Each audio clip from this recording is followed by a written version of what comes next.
Is this guy really FBI? How would the FBI know what cafe I visit? Or used to? He takes a seat, signals to the barista for a black coffee with oat milk. Very San Francisco. It is, isn't it, Rue? I look at the crossword. Yeah, good pull. He smiles.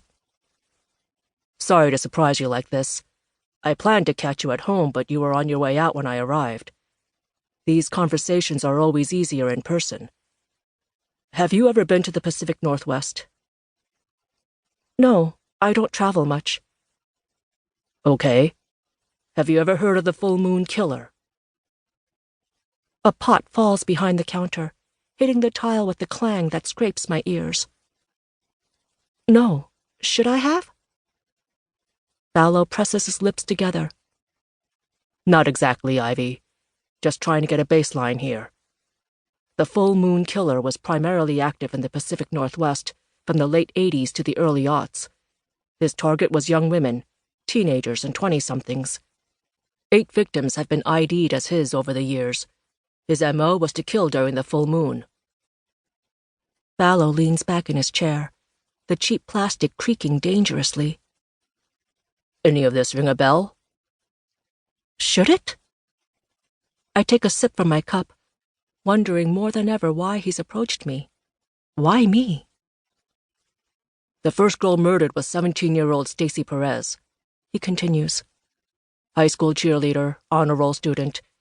She was killed under a full moon while running out for a jug of milk so her mother could make horchata. Her body was found in the Columbia River, poisoned, then strangled. I shudder. That's horrible. The barista drops off a white ceramic mug filled to the brim.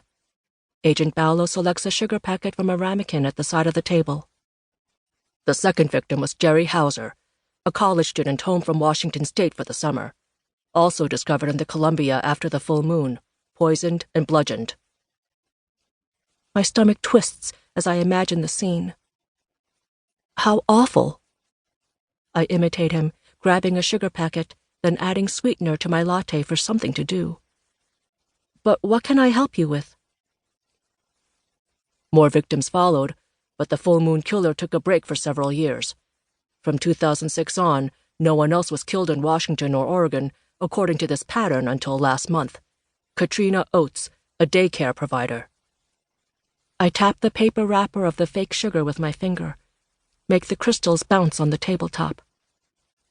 But why was Stacy strangled and Jerry bludgeoned? He raises both eyebrows, as if impressed that I'm paying attention. I'm a copy editor, I add. I notice details for a living. Stacy and Jerry were likely his first, but he was still getting the hang of things. Serial killers tend to experiment before settling into a consistent routine. Okay, if the bodies were found after the full moon, and the timing isn't exact, why the nickname the Full Moon Killer? Ballo waves a hand. Forensics confirmed that's when they died, and both women disappeared on the night of a full moon. And when is the next full moon? He narrows his brown eyes on mine. 13 days. Air conditioning kicks on from the vent above. I hug my elbows, wishing I'd brought a jacket for warmth. Look, Agent Ballo, I'm sure you're very busy. I'm still not grasping why you approached me. You recently submitted your DNA for genetic analysis. You're adopted. A chill kisses the back of my neck, independent of the AC. You signed a privacy waiver that uploads your results to a national database. He continues. The Bureau searches that database for links to major crimes. I'm sorry, I don't understand. I shake my head, genuinely confused by his train of thought. He's not suggesting... What is he suggesting? I stare at this man, this FBI agent. At his fist now tapping the table, punctuating words that don't make sense. His pursed mouth and the stubble along his jaw. You're saying I haven't received my results yet, but the FBI has? How did you know I'm adopted?